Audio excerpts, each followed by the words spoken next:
शहर का कोई आदमी है जो अर्बन तरीके से जीता है तो उसको एक अर्बन तरीके का घर देना पड़ेगा। पर वही कोई ग्रामीण परिवेश से अगर कोई परिवार जोधपुर आया है तो आपको ऐसा फ्यूजन देना पड़ेगा कि जिसमें वो अपने आप को अनकंफर्टेबल महसूस ना करे। कि किसी चीज की ऐतिहासिक धरोहर कहाँ से बनती है, उसकी बिल्डिंग से बनती है। सही कहा आपने। आज जैसलमेर है तो अपने पीले पत्थर के लिए जाना जाता है। अगर आप वहां जोधपुर स्टोन का मकान बनाएंगे तो वो लगेगा कि आउट ऑफ प्लेस है। क्लाइंट एंड आर्किटेक्ट का जो एक रिलेशनशिप है उसको स्ट्रॉन्ग करने के लिए किन बातों का ध्यान रखना चाहिए? बस अपने आप को एक दर्जी समझे कि भाई कपड़ा मेरे पास है, इसकी जो फिटिंग है वो मेरे क्लाइंट की बॉडी के हिसाब से है। ये जो स्ट्रीम है आर्किटेक्चर, इसके प्रति आपका लगाव कहाँ से शुरू हुआ? देखिए 1990 में अगर आपको ध्यान हो तो मनमोहन सिंह जी की सरकार के समय सैम पित्रोदा साहब ने एक टेक्नोलॉजिकल रिवॉल्यूशन इंडिया में लाया था। मैं उससे बड़ा प्रभावित था। कि अगर मैं आज वर्तमान की बात करूं तो आपकी एक्सपर्टीज किस प्रकार के प्रोजेक्ट में ज्यादा रहती है?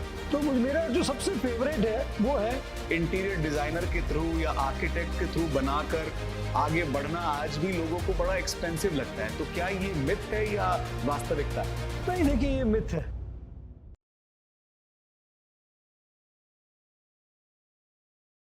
दुनिया के किसी भी कोने में आप जाइए, वहाँ की खूबसूरत इमारत को देखकर आपके जहन में भी ये बात ज़रूर आता है कि किसने इस खूबसूरत इंफ्रास्ट्रक्चर को, इस इमारत को बनाया होगा।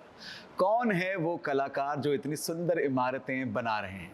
ऐसे ही कुछ कलाकार जिन्होंने राजस्थान के इंफ्रास्ट्रक्चर को एक नई पहचान दी है, उनके साथ हम कर रहे हैं the arc talk show presented by एलार्ते ऑफ संदीप टाइल।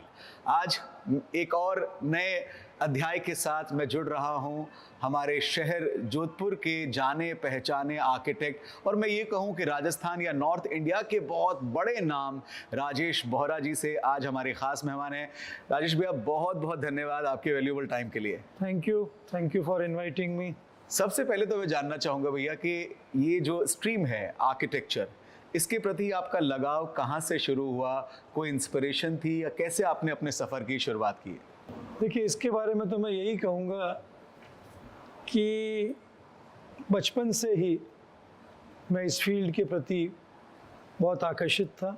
मेरे फादर श्री सुमेरमल जी बोहरा जोधपुर के जाने माने सिविल इंजीनियर्स में से एक थे, तो उनके सानिध्य में मेरा ये शौक़, मेरा ये आकर्षण उम्र के साथ बढ़ता ही गया और हमेशा मेरे मन में एक ही बात आती थी कि मैं बड़ा होकर एक अच्छा आर्किटेक्ट, एक अच्छा वास्तुकार बनूं। आपके जर्नी की अगर मैं बात करूं तो आपका बेसिक एजुकेशन कहाँ से रहा, फिर आर्किटेक्चर की पढ़ाई आपने कहाँ से की, पहली जॉब कहाँ थी आपकी? मेरा बचपन बीकानेर में गुजरा है। फादर चूँकि गवर्नमेंट सर्वेंट थे तो बीकानेर होते थे, तो मेरा बचपन बीकानेर में गुजरा। उसके बाद मैंने जोधपुर से स्कूलिंग की, पहले सेंट्रल एकेडमी, उसके बाद महेश स्कूल से। उसके बाद मैंने जोधपुर से ही ग्रेजुएशन किया। ग्रेजुएशन करने के बाद मैं बॉम्बे चला गया। वहाँ 2 साल मैंने as an professional architect, Kailash Sawant and associates बड़ा नामी नाम हुआ करता था उस वक्त मुंबई का, वहाँ पर मेरी ट्रेनिंग हुई। 1992 में मैं वापस जोधपुर आया। 1992 से लेकर आज तक बेहतरीन कार्य आपकी संस्था कर रही है। थोड़ा अपनी कंपनी के बारे में बताएं, क्या है आपकी कंपनी का नाम और किस तरह के प्रोजेक्ट्स आप जनरली करते हैं?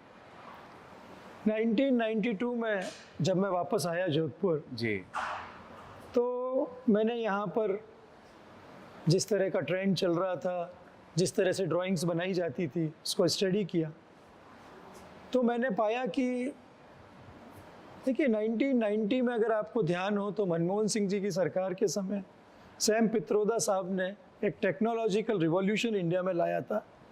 मैं उससे बड़ा प्रभावित था। तो जो मैंने बॉम्बे में 2 साल निकाले थे, वहाँ पर मैंने ऑटोकैड जो एक सॉफ्टवेयर होता है उसको सीखने की कोशिश की और 2 साल में मैं उसका काफ़ी एक्सपर्ट हो गया था। अरे वाह। फिर जब मैं 92 में आया तो मैंने यहाँ पाया कि अभी भी सारे ही नक्शे हाथ से बन रहे हैं, टेक्नोलॉजी का कोई समावेश नहीं है। तो मैंने राज एंड एसोसिएट्स की 1993 में स्थापना की जी। और मैंने एक ही मिशन के साथ में आगे बढ़ा कि मैं जो कुछ करूँगा टेक्नोलॉजी के साथ करूँगा। मैंने मेरे ऑफिस में ड्राफ्टिंग टेबल तक नहीं लगाई, जो एक आर्किटेक्ट की जान होती है। मैंने कहा नहीं, मैं नहीं करूँगा, मैं मेरा सारा काम ऑटोकैड से द्वारा ही करूँगा। फिर उस वक्त रेक्स जी, आप मानेंगे नहीं, मारुति कार 60,000 में आती थी और प्लॉटर जो होता है जिसे हम ड्राइंग्स प्लॉट करते हैं वो 80,000 का आता था जी। तो मैंने उस प्लॉटर को उस वक्त बैंक से लोन लेके खरीदा और अपने ऑफिस में लगाया। क्या बात है। और वहाँ से मेरे इस सफ़र की मैंने शुरुआत की। 93 से आज 2025, 32 साल का ये मेरा सफ़र है। अद्भुत। पहले मेरा अभय चैम्बर में ऑफिस हुआ करता था, फिर धीरे धीरे मेरा ऑफिस बढ़ता गया और अब मैं जलजोग सर्कल सिंधी कॉलोनी में मेरा ऑफिस है। हम 2 जनों से हमारी शुरुआत हुई थी, अब हम ऑफिस में सब मिला के करीब 32 का स्टाफ है। अरे वाह, दैट्स ग्रेट। मतलब ये कह सकते हैं कि आप शुरू से ही बड़े जुनूनी थे अपने इस स्ट्रीम को लेकर और रिस्क लेने से कभी आपने पीछे मुड़कर नहीं देखा। जैसे कि आपने बताया कि आपके फादर भी इंजीनियर थे तो उनकी प्रेरणा आपको थी ही। तो जब आपने अपना बिजनेस शुरू किया तो निश्चित रूप से उन्होंने भी कुछ आपको आइडियाज़ दिए होंगे, कुछ गाइडेंस दिया होगा कि आपको जीवन में इन मूल्यों के साथ आगे बढ़ना है। उनमें से कुछ आप हमारे नए आर्किटेक्ट या वीडियो देखने वाले लोगों से शेयर करना चाहें, वो अमूल्य सजेशंस। देखिए, मेरे फादर से मैंने एक ही चीज़ सीखी, जिंदगी में कोई भी काम करो, किसी भी तरह का कंस्ट्रक्शन करो, सबसे पहले तो उस बिल्डिंग से लगाव रखो। क्या बात। कोई भी प्रोजेक्ट करते हैं तो उससे अपना एक तरह का याराना बनाओ कि ये मेरी वस्तु है और इसका ध्यान रखना मेरा फर्ज है। बात खूब। एक छोटा सा किस्सा सुनाऊंगा मेरे फादर को लेके। जी। जो हमारा पावटा चौराहे से जो ब्रिज उमेद पैलेस की तरफ उतरता है, जो पुराना बस स्टैंड था, अब नया बस स्टैंड बन गया, वो जो ब्रिज है वो मेरे फादर के सुपरविजन के अंडर में बना था। ओके। बात होगी 1976 की। ओके। जब मैं 8-9 साल का था तो इसके मुहूर्त का दिन आ गया था इस ब्रिज के। तो मेरे फादर ने घर में बोला कि अब मैं 1 महीना घर नहीं आऊँगा। अच्छा। तो मदर ने कहा भाई क्या बात है, कि भाई उसमें काम बहुत बाकी है, घर आऊँगा जाऊँगा समय खराब होता है तो मैं वहीं रहूँगा। अरे वाह। यानी नेहरू पार्क जहाँ हमारा निवास है वहाँ से लेके पावटा तक का क्या डिस्टेंस है, 3 से 4 किलोमीटर। फादर 1 महीना तक घर नहीं आए। मेरी ड्यूटी लगी कि भाई आप टिफिन लेके ड्राइवर के साथ फादर के पास जाओगे जी, और उनको खाना खिला के वापस आओगे तो उनका मन लगा रहेगा। क्या बात।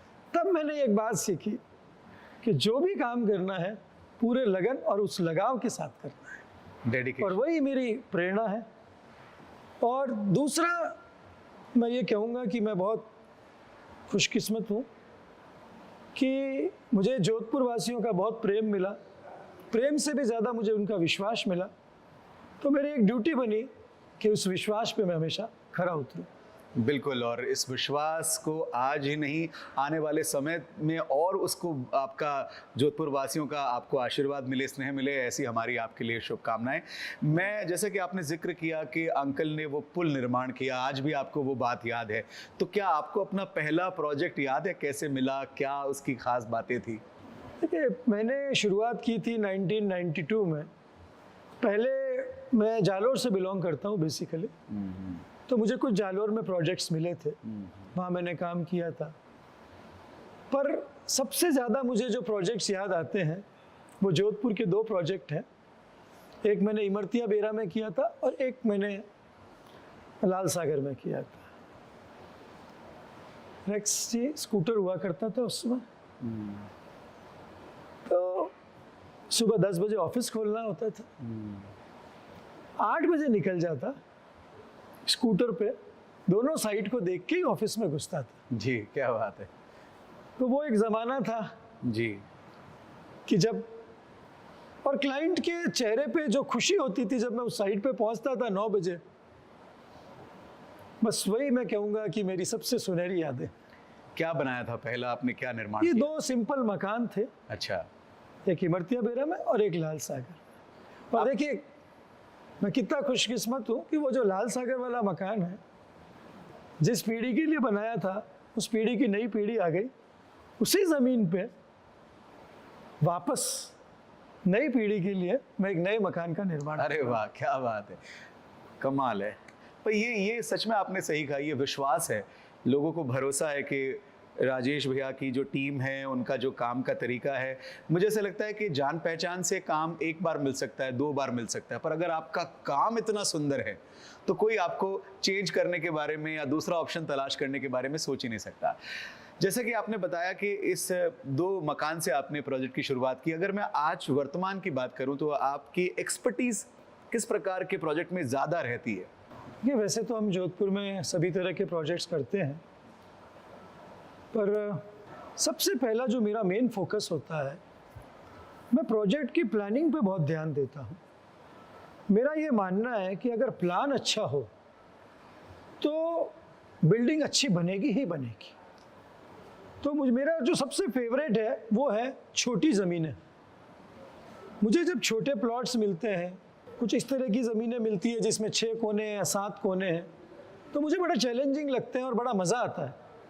मुझे लगता है कि अगर मैं इस ज़मीन को अच्छा बना पाऊँ तो ये सबसे बड़ा इस ज़मीन के साथ न्याय होगा। तो फर्स्ट एक्सपर्टाइज मैं कहूँगा कि मैं छोटे प्रोजेक्ट्स में स्पेस यूटिलाइजेशन में हम लोग, मैं, मेरी टीम एक बहुत अच्छी महारत रखती है। अभी मैं एक मकान बना रहा हूँ, उस प्लॉट की साइज 16 बाई 18 है। ओह, 16 फुट बाई 18 फुट। अच्छा। वो जो हमारे क्लाइंट थे, वो 5-6 आर्किटेक्ट्स के पास गए, सबने उनको मना कर दिया। फिर वो मेरे पास आया और उन्होंने कहा मुझे मालूम है आप ये काम नहीं करोगे, फिर भी मैं आया हूँ। पर मैंने कहा नहीं, मैं ये काम ज़रूर करूँगा। 16 बाई 18 में मुझे एक मकान बनाना ही है जी, और मैंने वो मकान लिया चैलेंज के रूप।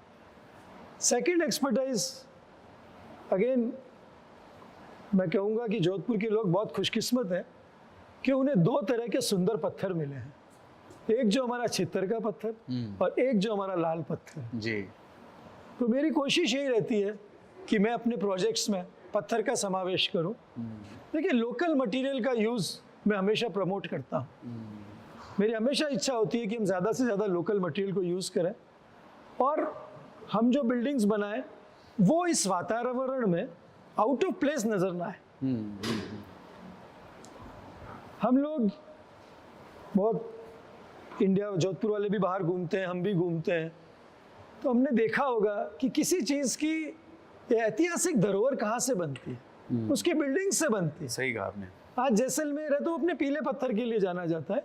अगर आप वहाँ जोधपुर स्टोन का मकान बनाएंगे तो वो लगेगा कि आउट ऑफ प्लेस है। ठीक वैसे ही अगर आप जोधपुर के अंदर कोई दूसरी चीज़ें लाके, बाहर के मटेरियल, कोई काला पत्थर, कोई दूसरी तरह की चीज़ें लाके लगाएंगे तो लगेगा आउट ऑफ प्लेस। अगर हम जोधपुर स्टोन को, ऐसा मैं ये नहीं कहूँगा कि हमेशा आप जोधपुर स्टोन को खूब कार्विंग करें या उसमें बहुत गढ़ाई करें और उस तरह का ही मकान बनाएं। जोधपुर स्टोन को as a modern element use करें और मकान बनाएं। तो मेरा मानना है कि ये मेरी एक एक्सपर्टाइज़ है कि मैं अपने प्रोजेक्ट्स में जोधपुर स्टोन का सही समावेश करता हूँ और क्लाइंट के बजट के हिसाब से करता हूँ। जहाँ मुझे लगता है कि बजट ज़्यादा है तो हम थोड़ा गढ़ाई में, थोड़ी कार्विंग में ध्यान देते हैं। जहाँ लगता है कि नहीं है तो हम उसको as a basic stone use करने की कोशिश करते हैं। जैसे कि आपने कंस्ट्रक्शन के प्रोडक्ट के बारे में बताया, आज भी हम एलआरते के इस विशाल शोरूम में बैठे हैं, आपने विजिट तो किया ही है पूरा शोरूम। अब ये जो टेक्नोलॉजी में या प्रोडक्ट में जो बदलाव आया है, इसको आप कैसे देखते हैं एज अ आर्किटेक्ट? मैं हमेशा टेक्नोलॉजी के लिए पॉजिटिव ही रहता हूँ। देखिए, हम लोग 1990 से आज 2025, 35 साल में हम देख सकते हैं कि हमारे भारतवर्ष की क्या प्रगति हुई है, काबिल तारीफ है। उसी तरह हम जो आजकल प्रोडक्ट्स बनाने लगे, मेरा मानना है कि हम इंटरनेशनल प्रोडक्ट्स की रेंज रखते हैं और जो भी हमारे नए मटेरियल आ रहे हैं बहुत अच्छे हैं। बस अब ये एक आर्किटेक्ट पे और उतना ही एक क्लाइंट पर है या उन दोनों की जोड़ी पर है कि वो किस तरह से उसका सही उपयोग करते हैं। जी। चीज़ को बस उतना ही लगाया जाए कि जितनी ज़रूरत है, और वहीं लगाया जाए जहाँ वो खूबसूरत लगे। जैसा कि भैया आपने बताया कि टेक्नोलॉजी में भी काफ़ी बदलाव आए हैं, तो आज हम एलआरते बाय संदीप के इस सबसे बड़े नॉर्थ इंडिया के एक शोरूम में यहाँ पर बैठे हैं। आपने तो पूरा विजिट किया है, तो ये जो नया बदलाव आया है, ये नए टाइल्स के डिज़ाइन आए हैं, इनके बारे में आपका क्या कहना है?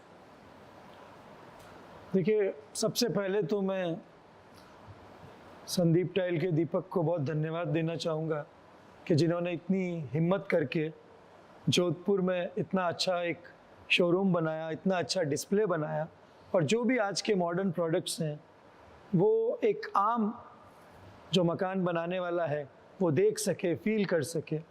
सबसे पहले तो उनको बहुत बहुत धन्यवाद। टेक्नोलॉजी का जो परिवर्तन आया है, मेरा मानना है बहुत पॉजिटिव है।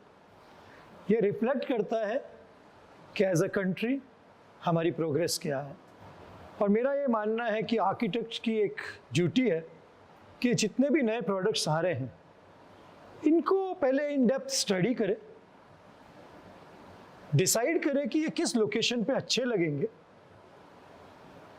क्या क्वालिटी लगानी है और क्या क्वांटिटी लगानी है। देखिए, कई बार क्या होता है, लोग क्वालिटी तो देख लेते हैं पर क्वांटिटी के बारे में भूल जाते हैं।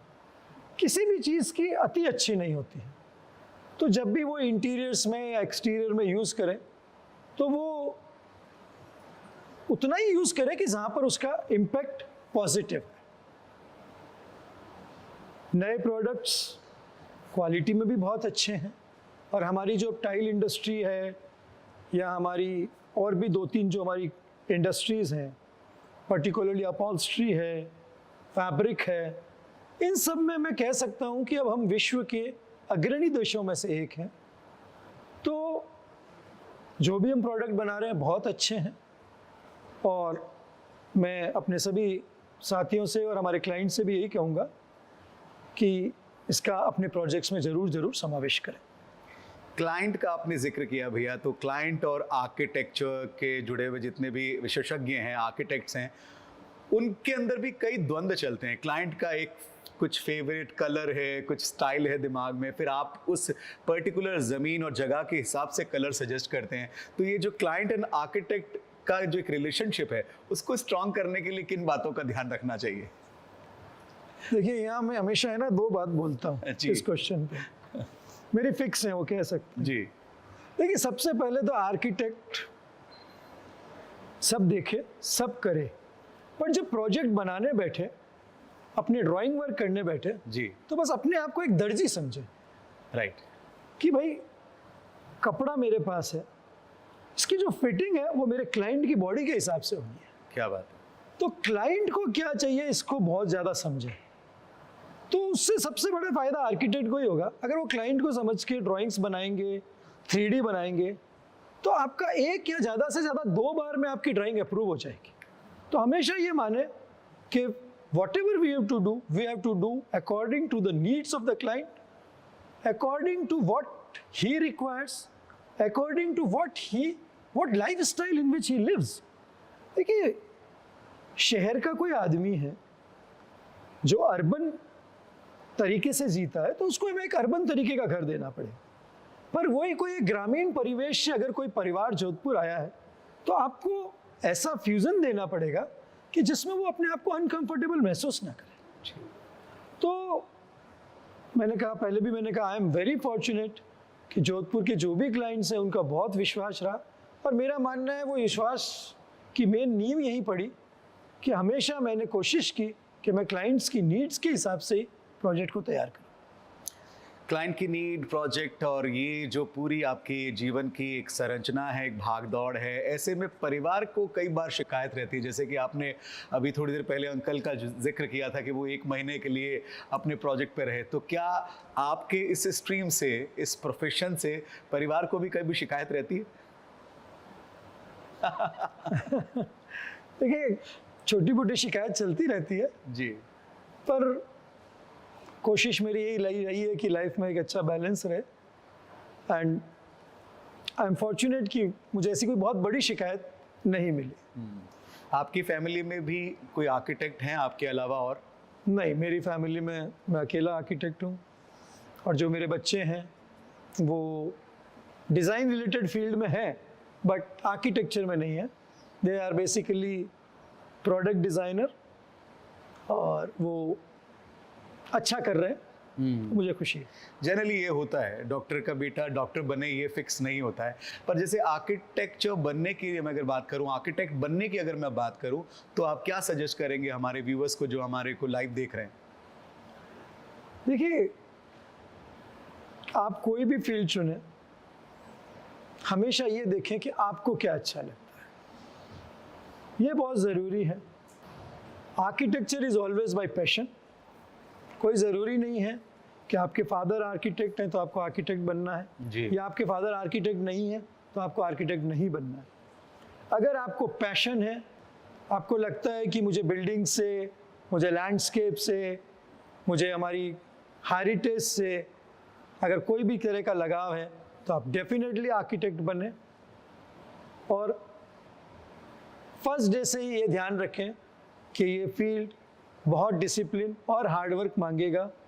चाहे आप इस फील्ड की पहली पायदान पर हों, चाहे आप इसके उच्च शिखर पर हों, ये फील्ड ऐसा है जिसमें आपको हमेशा मेहनत करनी पड़ेगी और हमेशा अपडेटेड रहना पड़ेगा।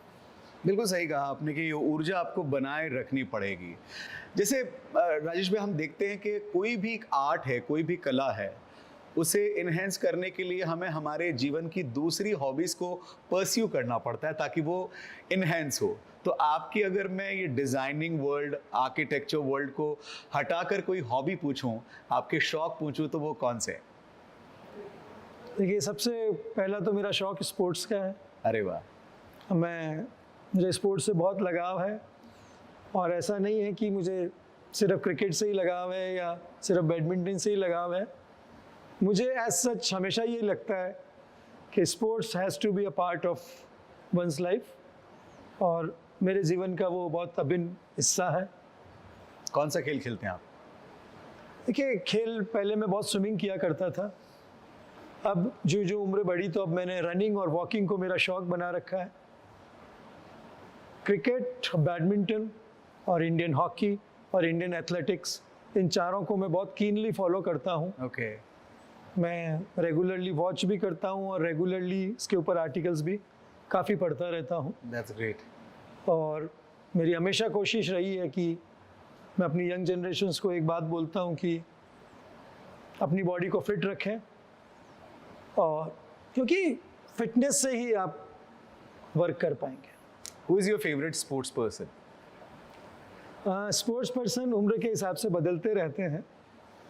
जब मैंने शुरुआत की थी तो सबसे पहले मेरा क्रिकेट से 1983 वर्ल्ड कप से शुरुआत हुई थी। अरे वाह! जब वेस्ट इंडीज़ को हमने हराया था जी तो हमने 183 बनाए थे और उनको 140 पे ऑल आउट किया था। जी। तो उस वक्त कपिल देव साहब हमारी वो प्रूडेंशियल कप लेके आए थे इंडिया। राइट। तो he was my starting first favourite okay. Sports personality. आज भी उनकी आप फिजिक देखिए, उनकी आप सुनिए कभी भी, आज भी वो जिस जोश से बोलते हैं वो देखने लायक है।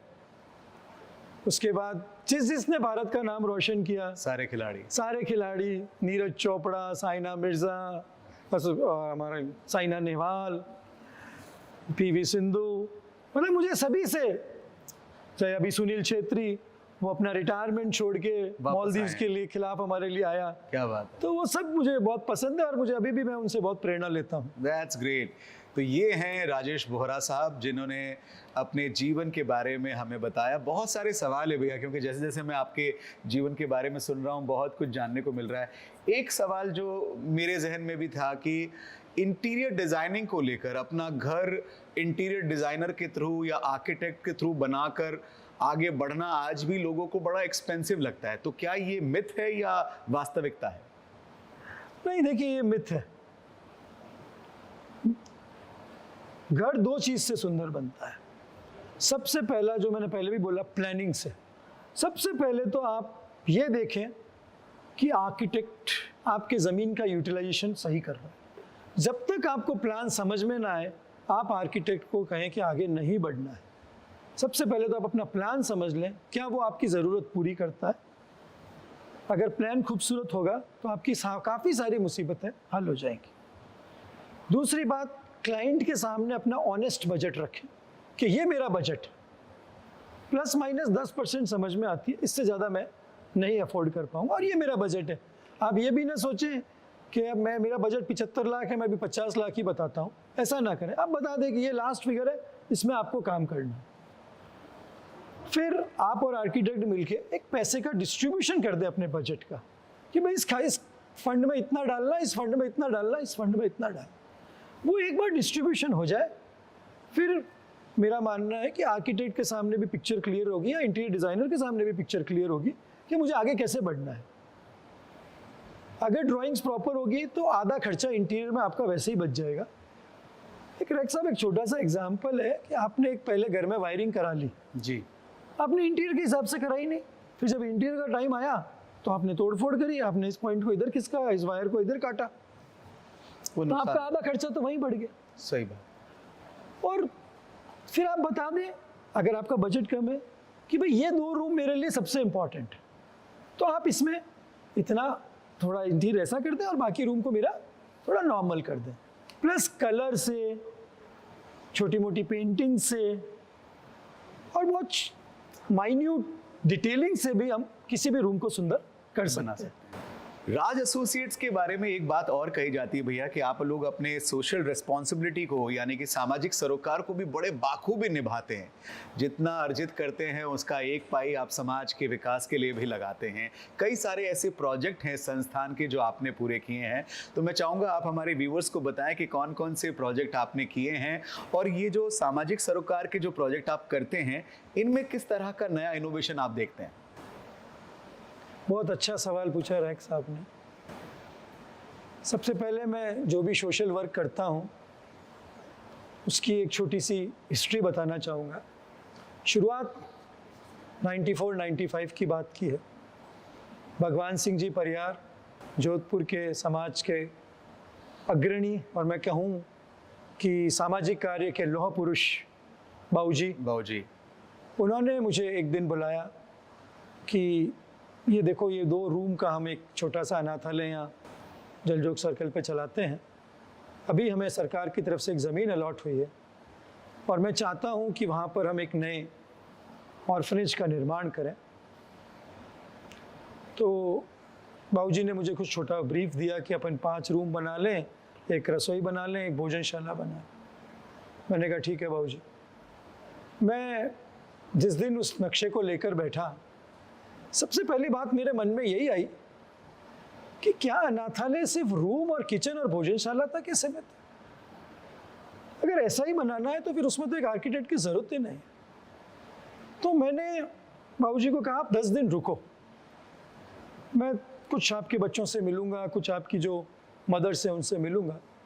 और वो मैंने वहाँ पर उनसे मिलजुल कर, उनको समझ कर एक नक्शा बनाया और वहीं से नवजीवन संस्थान की जो फर्स्ट बिल्डिंग है लवकुश, उसकी नींव पड़ी और निर्माण हुआ। उस बिल्डिंग को मैंने बिल्कुल ऐसे बनाया कि जैसे एक बच्चों का घर हो, जहाँ पर माँ और बच्चों बड़े आराम से रह रहे हैं और अच्छी पढ़ाई कर रहे हैं। धीरे धीरे फिर इसी फील्ड में मेरे ऊपर एक दूसरा जो हाथ आया वो था माता तुल्य सुशीला जी बोहरा का, जिन्होंने मुझे नेत्रहीन संस्थान से जोड़ा। उन बच्चों के साथ जुड़कर भी मैंने काफ़ी कुछ काम किया। इस फील्ड में मैंने बहुत कुछ सीखा है। इसमें मैंने ये सीखा कि किसी भी बिल्डिंग्स को बनाने से पहले उनके जो यूज़र्स हैं उनकी लाइफ को हमेशा समझना ज़रूरी है। ट्रू। और मैं सभी मेरे फेलो आर्किटेक्ट्स, यंग आर्किटेक्ट्स, सबको एक ही मैसेज देना चाहूँगा कि ऐसी बिल्डिंगों का काम ज़रूर करें, निस्वार्थ सेवा से करें और कोशिश करें कि आपके पोर्टफोलियो में हर साल एक ऐसी बिल्डिंग का निर्माण ज़रूर हो। क्या बात है। राज एंड एसोसिएट्स ने 95 के बाद हमेशा यही कोशिश की कि हर साल एक ऐसी बिल्डिंग बननी ही चाहिए। और ये राज एसोसिएट का वो भाग्य है कि समाज ने हमें अपनाया इस मामले में। और आज न सिर्फ जोधपुर में, जोधपुर के आसपास के गांवों में, दूदू में, जयपुर में, हमने सब जगह सामाजिक सरोकार रखने वाली बिल्डिंग्स का निर्माण किया है और उससे बहुत कुछ सीखा है, और एक जो हमारी जिम्मेदारी होती है समाज के प्रति, उसको एक निभाने की एक ईमानदारी से कोशिश की है। जिस तरह से आपने बताया, मुझे लगता है कि आप भी वहाँ से बहुत कुछ सीख कर आते हैं। आप वहाँ सेवा के साथ साथ कुछ ना कुछ लर्न करके भी आते हैं अपने जीवन में। बहुत लर्न करता हूँ। मैं नेत्रहीन विकास संस्थान का सेक्रेटरी भी हूँ। जो मैंने वहाँ के बच्चों से सीखा है, सच तो ये है कि मैंने अपनी पढ़ाई में भी वहाँ इतना नहीं सीखा। उन बच्चों के साथ रहकर, उनके जज्बे को देखकर, किस तरह से वो अपनी लाइफ में आगे बढ़ते हैं, उनके इस जज्बे को मैं सलाम करता हूँ। क्या बात है। मैं भी नेत्रहीन विकास संस्थान का एक सदस्य हूँ और माँ का बहुत आशीर्वाद है, सुशीला जी का मुझ पर भी। बहुत अच्छा लगा राजेश भैया आपके ये विचार जान के। Thank you. संदीप टाइल के बारे में बात करूँ तो इनका वर्किंग कल्चर आपको कैसा लगता है? एक ऑनेस्ट फीडबैक क्या देना चाहेंगे आप संदीप टाइल्स की पूरी टीम को, एलआरटी की पूरी टीम को? देखिए, इनकी प्रोग्रेस काबिल तारीफ़ है। बहुत छोटे से शोरूम से उठ के इतने बड़े मुकाम तक पहुँचे हैं। तो अब जो मेरी राय ये है कि मुकाम पाना आसान होता है, पर मुकाम पे बने रहना बहुत मुश्किल है। ट्रू। तो जो मेहनत इन्होंने की थी, उस मेहनत से ज़्यादा मेहनत करनी है, उससे ज़्यादा पैशन रखना है, और अब साथ साथ प्लानिंग पे बहुत जोर करना है। क्योंकि कई बार जो बड़े प्रोजेक्ट्स होते हैं उनमें तकलीफ यही आती है कि उसको हैंडल नहीं कर पाते, और बड़ा शोरूम बन जाता है तो उसको हैंडल करने के लिए एक इनिशियल प्लानिंग पे जोर दें और टीम बॉन्डिंग पे ध्यान दें। टीम की बॉन्डिंग स्ट्रांग होनी बहुत ज़रूरी है।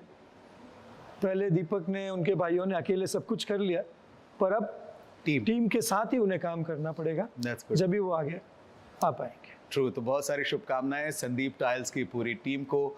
राजेश भैया, हमें तो बहुत अच्छा लगा आपसे बात करके। निश्चित रूप से हमारे जो व्यूअर्स हैं उन्हें भी आज का हमारे ये पॉडकास्ट काफ़ी पसंद आया होगा। आपको पॉडकास्ट कैसा लगा है ज़रूर हमें कमेंट बॉक्स में बताइएगा। और अगर राजेश बोहरा जी से किसी को कुछ पूछना हो, किसी को कोई सलाह लेनी हो, तो वो कैसे राजेश जी से संपर्क करें, ये राजेश भैया हमें बताएंगे। देखिए, अगर कभी भी आपको कोई टेक्निकल प्रॉब्लम आती है तो आप मुझे, मैं मेरा मेल आईडी आपको दे रहा हूँ, उस पर आप उस टेक्निकल प्रॉब्लम को डाल सकते हैं। मैं या मेरा कोई भी टीम का मेंबर निश्चित रूप से आपको जवाब देगा। तो आप मेरा मेल आईडी नोट कर लीजिए, RAJIMAGINES न्यूमरिक 1, यानी rajimagines1@gmail.com। आप मेरा इंस्टाग्राम भी फॉलो कर सकते हैं, raj_and_associates, इसको भी आप फॉलो कर सकते हैं। तो यहाँ आप राजेश भैया की टीम से जुड़ सकते हैं। अगर आप भी अपना नया घर बना रहे हैं, तो जैसा कि भैया की जीवनी के बारे में आपने सुना, उनके काम करने के तरीके को आपने सुना, तो मेरा ऐसा पर्सनल मानना है कि एक बार आपको सलाह लेनी चाहिए। और अगर आप अपना घर डिज़ाइन कर रहे हैं तो LRT by Sandeep North India का एक बहुत ही बड़ा शोरूम डिज़ाइन हुआ है, स्टूडियो डिज़ाइन हुआ है, जहां पर आपको टाइल्स के कमाल की रेंज मिलने वाली है। तो इस शोरूम को भी आप विजिट कीजिएगा। शायद आपके सपनों के घर को और सुंदर बनाने के लिए कुछ प्रोडक्ट्स आपको यहां से मिल जाए। राजेश भैया, once again thank you so much for your valuable time. Thank you रैक्स, थैंक यू, आपने मुझे बुलाया, बहुत अच्छा लगा आपके साथ। Thank you. तो ये था the arc talk show presented by LRT Sandeep group.